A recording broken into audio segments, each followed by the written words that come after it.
সারা মাঝ রাস্তায় একদম হতভম্ব হয়ে দাঁড়িয়ে রইল। সে জানত রাফসান প্রচণ্ড রাগী আর গম্ভীর, কিন্তু সেই রাফসান যে এমন কুটিল নাটক করে তাকে মাঝ রাস্তায় অপদস্থ করতে পারে তা সে কল্পনাতেও ভাবেনি। অপমানে সারার কান ঝাঝা করছে। তার ঘোর কাটল রোহানের কণ্ঠস্বরে। রোহান কিছুটা অপরাধ বোধ নিয়ে এগিয়ে এসে বলল, সারা, এখনও দাঁড়িয়ে আছো, বাসায় যাবে না? সারা জোর করে ঠোঁটে একটা হাসি ফুটিয়ে রোহানের দিকে তাকালো। সেই হাসিতে কোনো প্রাণ ছিল না। সে নিচু স্বরে বলল, জি ভাইয়া, এই তো রিকশায় উঠব। রোহান ইতস্তত করে বলল, ও আচ্ছা, দাঁড়াও, আমি ডেকে দিচ্ছি। রোহান একটু এগিয়ে গিয়ে দূর থেকে একটা রিকশা ডেকে সারাকে তুলে দিল। সারা রিকশায় উঠে এক পলকও পিছনে তাকালো না। রিকশাটা তাকে নিয়ে ধীরগতিতে এগোতে লাগলো এবং কিছুক্ষণের মধ্যেই সোজা বাড়ির সামনে এনে নামালো। সারা অত্যন্ত ধীরপদে বাড়ির ভেতর প্রবেশ করলো। ভেতরে ঢুকতেই দেখল ড্রয়িং রুমের সোফায় বসে রায়ান চৌধুরী বেশ মনোযোগ দিয়ে খবরের কাগজ পড়ছেন। সারা পা টিপে টিপে এগিয়ে গিয়ে ওনার সামনে দাঁড়ালো এবং নিচু স্বরে সালাম দিল। আসসালামু আলাইকুম আব্বু। রায়ান চৌধুরী খবরের কাগজ থেকে মাথা তুলে সারার দিকে তাকালেন। সারাকে দেখে তিনি কাগজটা ভাঁজ করে পাশে রেখে সস্নেহে বললেন, ওয়ালাইকুম আসসালাম। আজ আসতে তোর কোনো সমস্যা হয়নি তো মা? সারা ভেতরের ঝড় লুকিয়ে স্বাভাবিক গলায় বলল, না আব্বু। রায়ান চৌধুরী একটু থামলেন, তারপর চশমাটা নাকের ওপর ঠিক করে নিয়ে জিজ্ঞেস করলেন, যাক, আর তোর সাথে রাফসানের দেখা হয়েছিল? সারা কোনো কথা না বলে শুধু মাথা দুলিয়ে হ্যাঁ সূচক ইশারা করল। রায়ান চৌধুরী সারার মলিন মুখের দিকে তাকিয়ে একটু চিন্তিত স্বরে বললেন, আজকেও কি বকেছে তোকে? সারা একটা লম্বা শ্বাস নিল। গালের জ্বর আর রাস্তায় সে অপমানের কথা মনে পড়তেই ওর ভেতরটা হাহাকার করে উঠল। কিন্তু সেসব চেপে গিয়ে শান্ত গলায় বলল, না আব্বু, বকেনি। রায়ান চৌধুরী আশ্বস্ত হয়ে হাসলেন। তিনি জানতেন না যে তার ছেলের দেওয়া ক্ষতের দাগ সারা ওড়না দিয়ে আড়াল করে রেখেছে। তিনি বললেন, শুনে খুশি হলাম, যা হাত মুখ ধুয়ে ফ্রেশ হয়ে আয়। সারা মাথা নিচু করে সিঁড়ির দিকে পা বাড়িয়ে রুমে চলে গেল। এদিকে রাফসান বাইক নিয়ে সোজা তার ফ্ল্যাটের সামনে এসে থামল। রাফসান চৌধুরী বাড়িতে থাকে না। সে শহরের এক অভিজাত এলাকায় বিশাল এক ফ্ল্যাটে থাকে।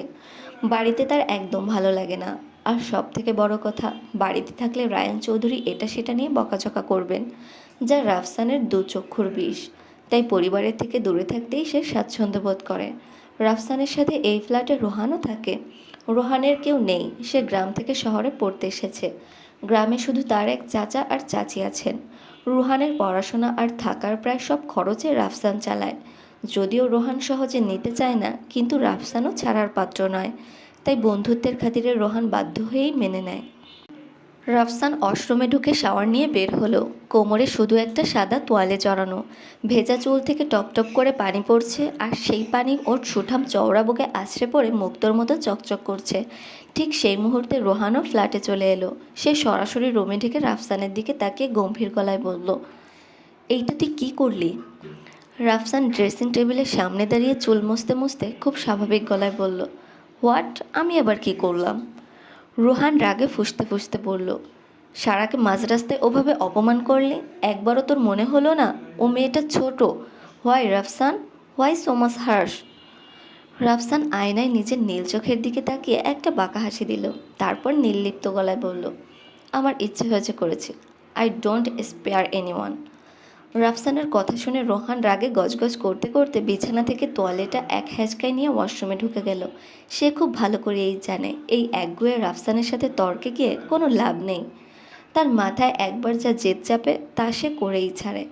রাফসান আয়নার দিকে তাকিয়ে নিজের প্রতিচ্ছবিটা দেখল। তারপর বাঁকা একটা হাসি দিয়ে ব্যঙ্গ করে বলল, নাকে টিপে দিলে বের হবে দুধ, সেই মেয়ে নাকি করে আমাকে ইউজ। রাগে রাফসানের নীল চোখ দুটো যেন আগুনের মতো জ্বলছে। সে আলমারি থেকে একটা কালো শার্ট বের করতে করতে বিড়বিড় করে বলল, just the beginning, just wait and watch baby, how I make your life a living hell. সন্ধ্যার পর রায়ান চৌধুরী বাসা থেকে বের হয়ে গাড়িতে উঠে রাফসানের নম্বরে কল দিলেন। রাফসান তখন রাস্তার ধারে রোহান আর আরও কিছু পোলাপানের সাথে বাইকে বসে আড্ডা দিচ্ছিল।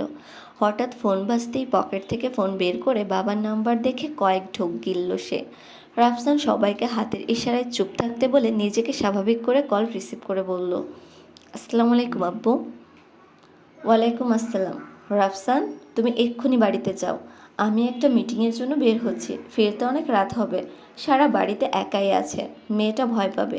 এক্ষুনি যাও, আমি ফিরলে তখন চলে এসো। রাফসান প্রচণ্ড বিরক্ত হয়ে কিছু একটা বলতে চাইল, কিন্তু তার আগেই রায়ান চৌধুরী কড়া গলায় বললেন, নো, আমি কোনো এক্সকিউজ শুনতে চাই না রাফসান, তুমি এক্ষুনি বাড়ি যাবে মানে যাবে, দ্যাটস মাই অর্ডার। কথাটা বলেই ওপাশ থেকে লাইন কেটে গেল। রাফসান রাগে ফুঁসতে ফুঁসতে বাইকের টায়ারে সজোরে একটা লাথি মারল। ওর চোখে মুখে বিরক্তির ছাপ স্পষ্ট। রোহান অবাক হয়ে বলল, কি হয়েছে রাফসান, আঙ্কেল কিছু বলেছে? রাফসান দাঁতে দাঁত চেপে বলল, ড্যাম ইট, আব্বু অর্ডার দিয়েছে এক্ষুনি বাড়িতে যেতে হবে। ওই আপদটা নাকি একা আছে বাড়িতে, তাই আমাকে গিয়ে পাহারা দিতে হবে। I just can't believe this. আমার কি আর কোনো কাজ নেই? She is so annoying. Rohan বিরক্ত হয়ে বলল, রাফসান, ওকে আপদ বলছিস কেন? ভুলে যাস না আঙ্কেল সারাকে কতটা ভালোবাসে। তিনি ওকে নিজের মেয়ের মতো মনে করেন। সেই হিসেবে সারা তোর বোন লাগে। রাফসান এক হাত দিয়ে বাইকের হ্যান্ডেল চেপে ধরে তাচ্ছিল্যের হাসি হাসল। ওর চোখে মুখে ফুটে উঠল চরম অবজ্ঞা। সে বাঁকা গলায় বলল, কে বোন? ওই পেতনিটা? হাসাইলি আমাকে। শোন Rohan, just get this clear, ও জাস্ট একটা রাস্তার মেয়ে। আমার বাবার দয়ায় আমাদের বাড়িতে অন্ন ধ্বংস করে বেঁচে আছে ও।